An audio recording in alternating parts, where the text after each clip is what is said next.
everyone. This is Connie King with the Black America Research Directory, and we are so excited to be bringing you part two of our series, How Art Heals. We realize that mental health is plaguing our community. The purpose of the virtual art exhibit is to introduce ways in which people experience mental health, such as depression or disorders or anxiety that they're suffering from. And we want to show people that there's alternative ways in which you can use therapy.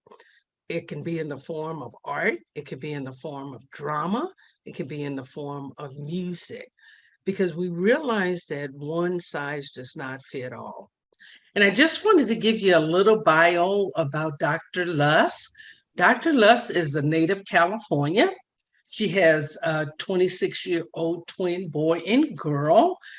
She has had a wealth of personal experience and insight that she brings to her work. She has 3 young adults, has uniquely equipped me to connect with people across populations.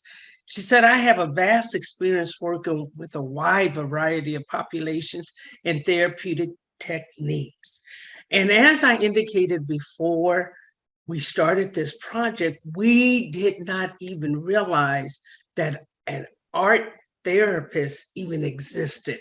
So with no further ado, I'd like to turn it over to Dr. Julie Lusk, and she and I are going to have a discussion and just talk about some of the benefits of looking at alternative ways for art therapy or mental health for that matter. Pleasure to be here. Thank you, Connie. Where would you like me to start?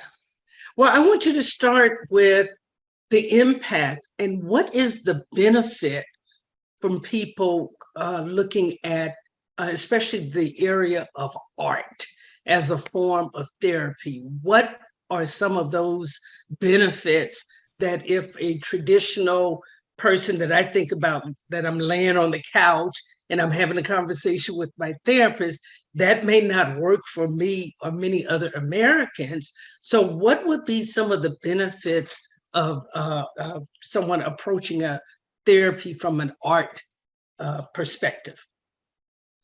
Absolutely. Well, if I can back up a little bit and talk about where I got interested in art therapy, and that is I began my career as an art teacher, a high school art teacher. And over the course of the 22 years that I was teaching high school art, I started to recognize that my students were working out their own personal journeys, whether it was difficulties at home or difficulties in school, political issues, just their deeper feelings through the art projects that I was giving them.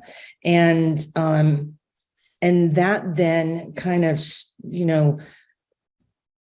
brought about an insight in me, kind of woke me up to this idea that art is so deeply personal, and an opportunity to really work through and process those things that we're feeling without having to be verbal, without having to talk about it. And then a time period came in my life where I was really struggling with some things. I was struggling with whether I wanted to continue teaching, wanting to have more of a one-on-one impact with individuals rather than 45 kids in a classroom. And I was working out my own stuff through my own art. And I had never heard of art therapy before, but I was working with a counselor, and she said to me, do you realize when you cannot talk about what's going on in yourself, you can show it to me. I see it in the artwork that you do. Have you ever thought about doing art therapy? And at that moment, I was like, art therapy, what is that? I had no clue. And so I learned myself that that's exactly what I had been doing for many, many years. And it's exactly what my students were doing in my classroom, unbeknownst to me. I actually think I've been an art therapist my whole entire career.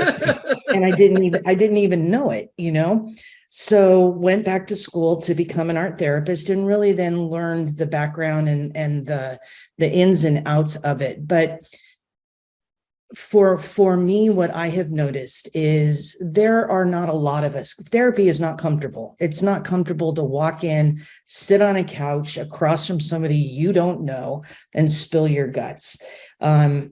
But when I can offer somebody, the opportunity to just color, to do an abstract, to paint, to mold with clay, it's not about being a great artist. It has nothing to do with the quality of the art. It's just it gives somebody the opportunity. Number one, they're working with their hands. So it removes this, I have to look you in the eye in this face-to-face, very tension-filled moment. And then it allows, if somebody is willing to let it, it allows an opportunity to do some self-reflection and create an artwork that then can or cannot, doesn't have to be even talked about. One of the things that I learned quite a bit in art school is trust the process. As art therapists, it's trust the process. We don't need to sit and say, to have a full-on conversation when somebody creates an art piece about that art piece. If somebody wants to, they can, but that's another benefit. It allows somebody the opportunity to process and have an emotional experience with their art, but they have the safety of not having to explain it if they don't want to. And trusting the process is trusting that that art is working through the things that they walked into my office for, but they have that safety net of they can talk about it if they want. They don't have to talk about it if they want. One of the things that I found for me personally is that when I walked into a room and I saw a piece of art, I just realized that there was a connection about how I actually felt when I saw that art and what that piece was actually doing. And I'll give you an example. We had, as I indicated before, Mrs. King that was on, and she had created this beautiful piece of artwork. And I had taken a picture of it and I put it on my phone. And sometimes if I got a little despondent throughout the day, or things didn't seem like that they were going as well, and I may have been looking for something on my phone or whatever, and I came across that picture, I stopped in midair because all of a sudden when I saw it, I started smiling. And whatever it was that I was thinking about at that time was just, it was minuscule because I saw something that replaced it, and it was a feeling. And that's when we started having the conversation, is that what it does for the person that is experiencing whatever their situation is that brought them to you in the first place.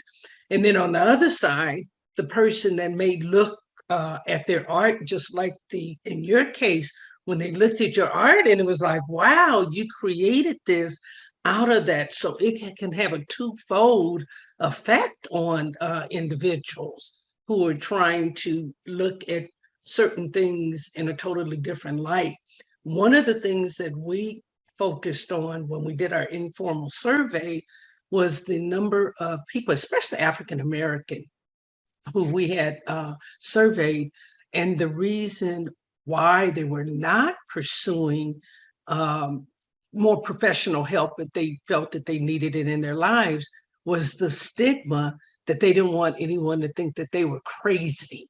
So if in fact you're saying, hey, I'm going to art therapy, or I'm going to dance therapy, or whatever other form of therapy that is suited for them, it doesn't give the impression that I'm going to lay on someone's couch and, like you said, feel uncomfortable about pouring out all my guts.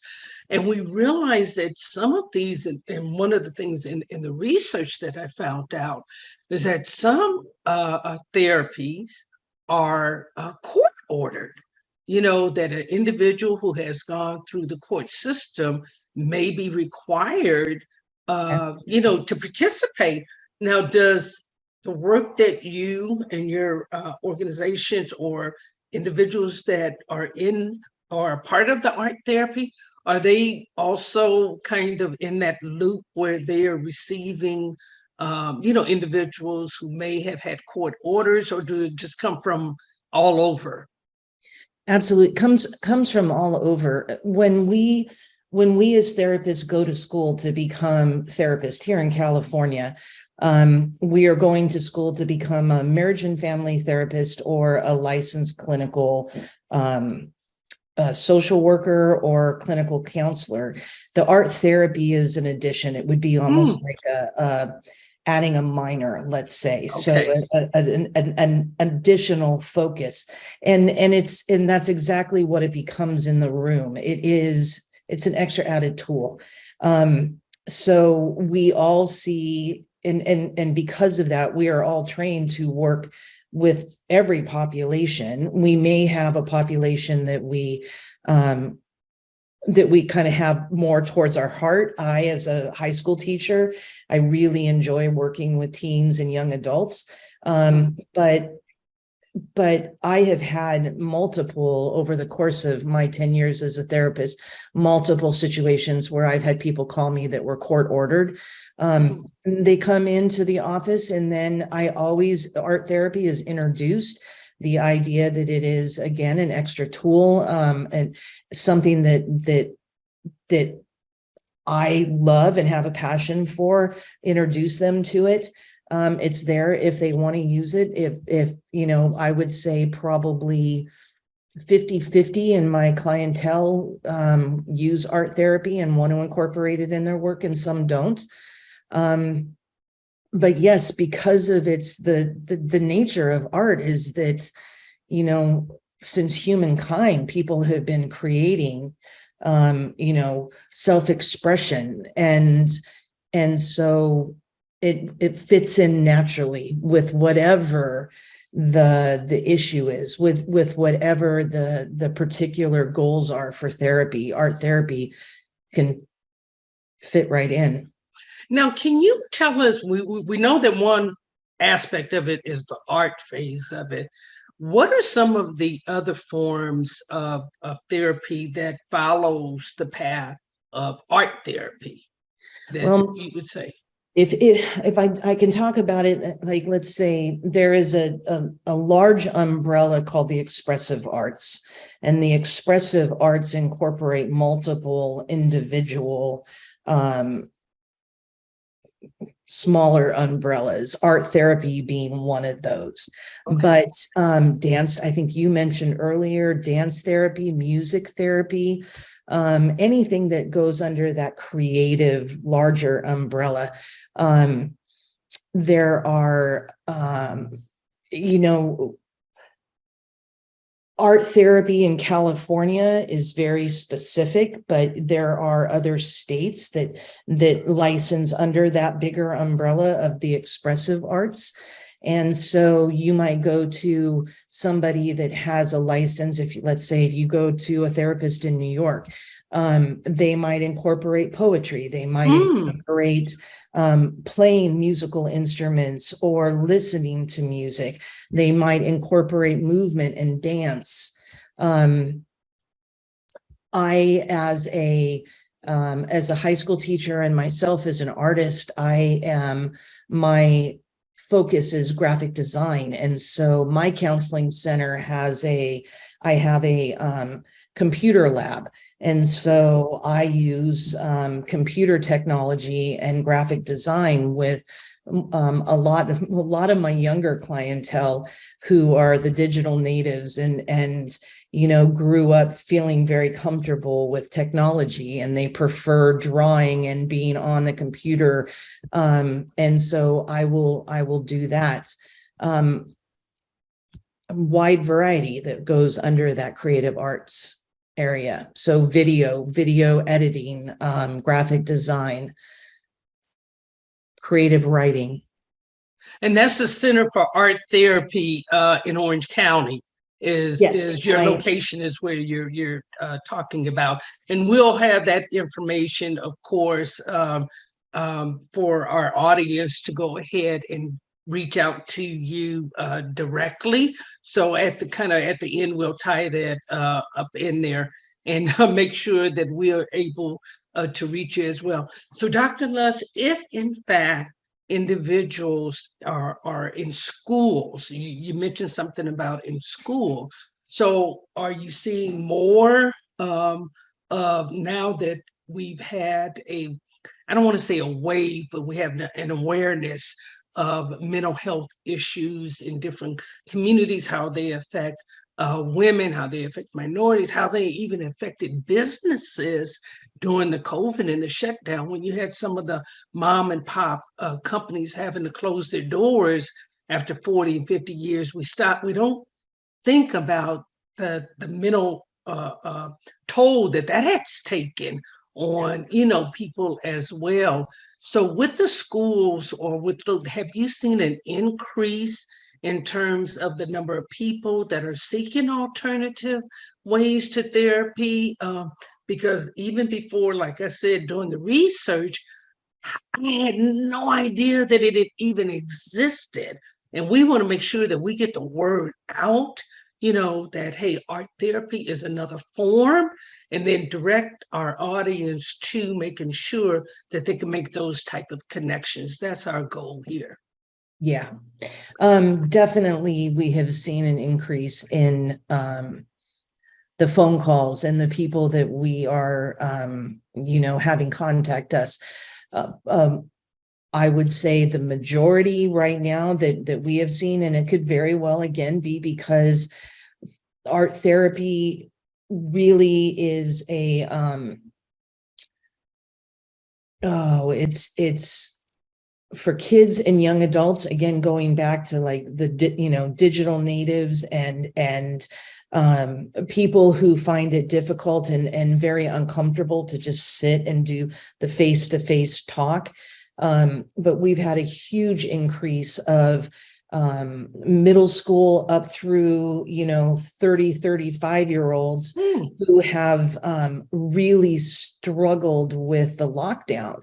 And that's that time frame where individuals are supposed to be figuring out who they are, and they do that through social, right? And they do that through being at school and college and going through all of that, the individuation that's supposed to happen during that time frame, during that adolescence. And we remove them from that for almost 3 years. And so bringing everybody back out into society, and yet still dealing with the pandemic and the aftermath of,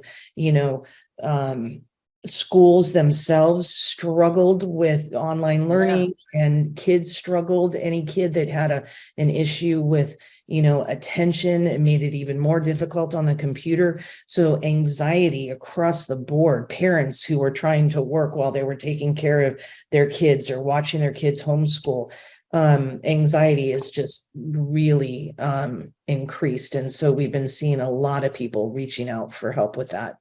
Well, that is awesome. Awesome news.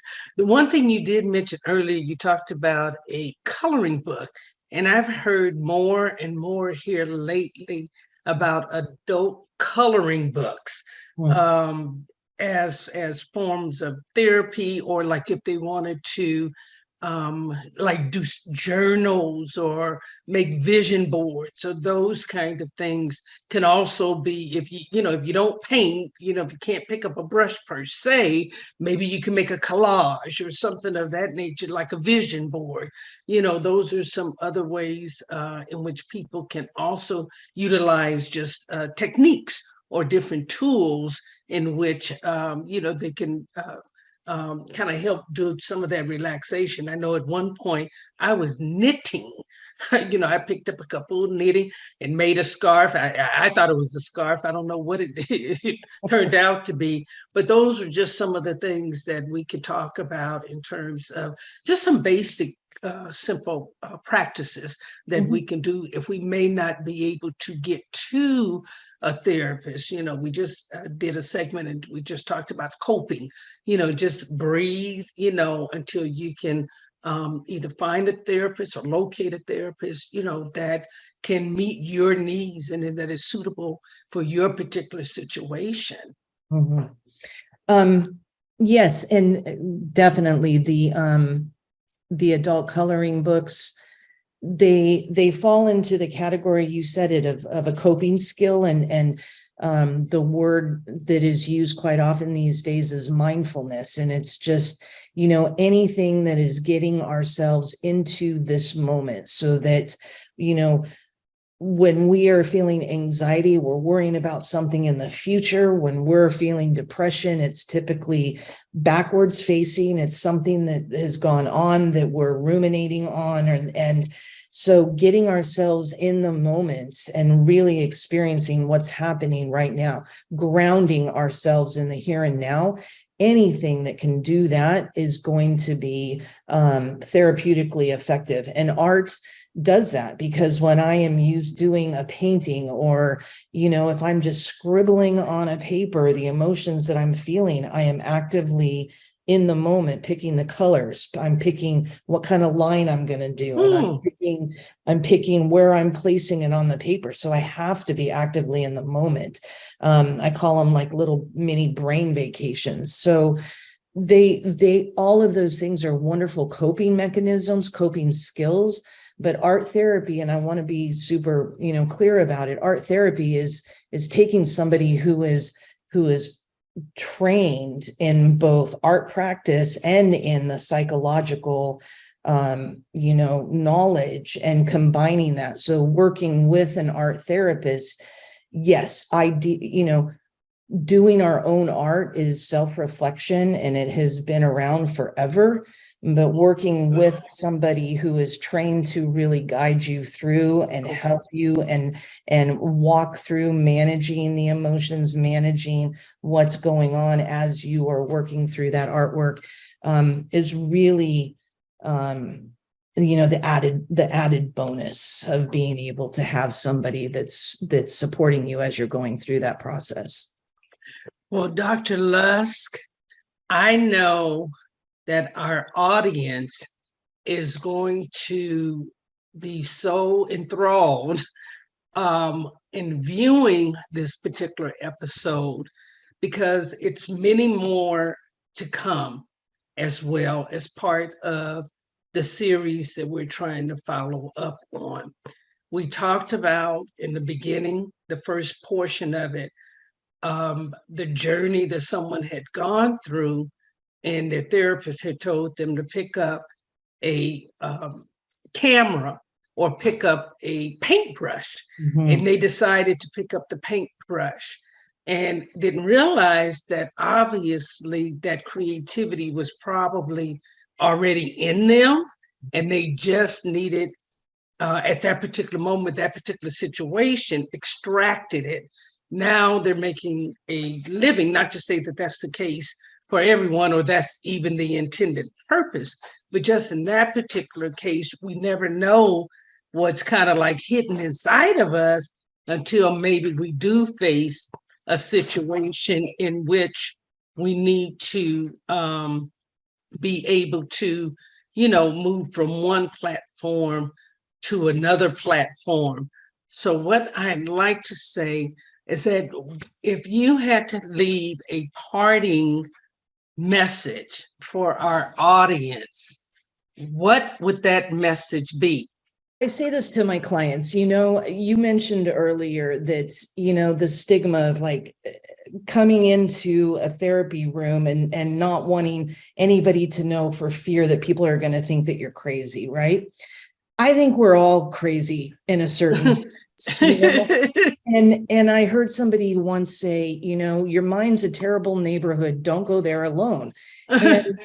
And so for me, it's like the idea of therapy is going and talking, sharing, whether it's just visually, you're doing artwork and you're working with somebody, or you feel comfortable and you want to talk a little bit, but it's having somebody there who is normalizing, who is walking through that neighborhood with you, and really understanding that we're all in the same human race neighborhood together, right? And And we all have stuff going on in our heads and stuff going on in our histories that when we keep it buried inside and we feel like it's crazy, or we feel like it's, we don't want anybody to know, it just sits there. And so whether it's writing a poem and sharing that, or it's writing a song, or it's doing a painting,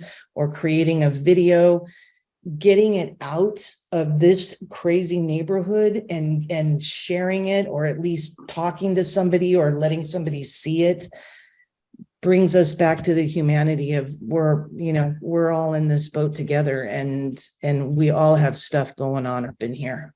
Also, I know that your center is in Orange County, if I'm not mistaken.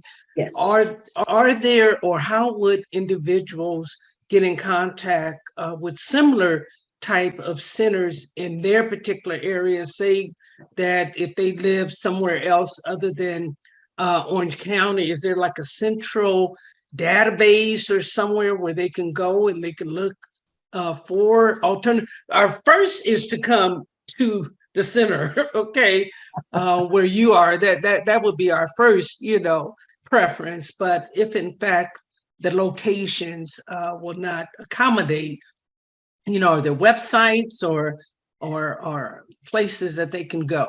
So my center is it's the Center for Art Therapy and Individual and Family Counseling. We're in North Huntington Beach. I have two websites, one for the center, which is www.c4athb.com. That's C4 ATHB, so Center for Art Therapy Huntington Beach. And then my personal website is julielusktherapy.com.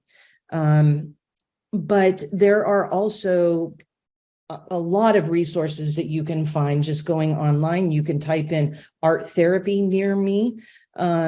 Right now, my art therapy center is one of the largest that I am aware of in Orange County, but there are other art therapists who are working in individual practice in Orange County. There is also Psychology Today, which is a magazine, but it also has a website, psychologytoday.com. You can go there and type in your zip code, and it will list therapists, psychologists, psychiatrists, art therapists in your neighborhood. And you can see a photo, you can get a little write-up on them and see what their focus is, and whether they're art therapists or creative art therapists. I think you can even filter so you can look specifically to that. Once again, Dr. Julie Lusk, we say thank you for being part of BARD's series on alternative ways to find therapeutic methods that would work for you. We thank our audience today, and we invite you to visit the BlackAmericaResourceDirectory.com. You can email us at BlackAmericaResourceDirectory@gmail.com if you have questions. Stay tuned, and thank you for tuning in today. The Black America Resource Directory provides a wealth of information and resources to help the Black community connect and thrive. Our directory is packed with listings for Black-owned businesses, nonprofits, and community organizations, as well as helpful tips and articles on a variety of topics. Subscribe to our YouTube channel and click the bell to be notified when we do a new video.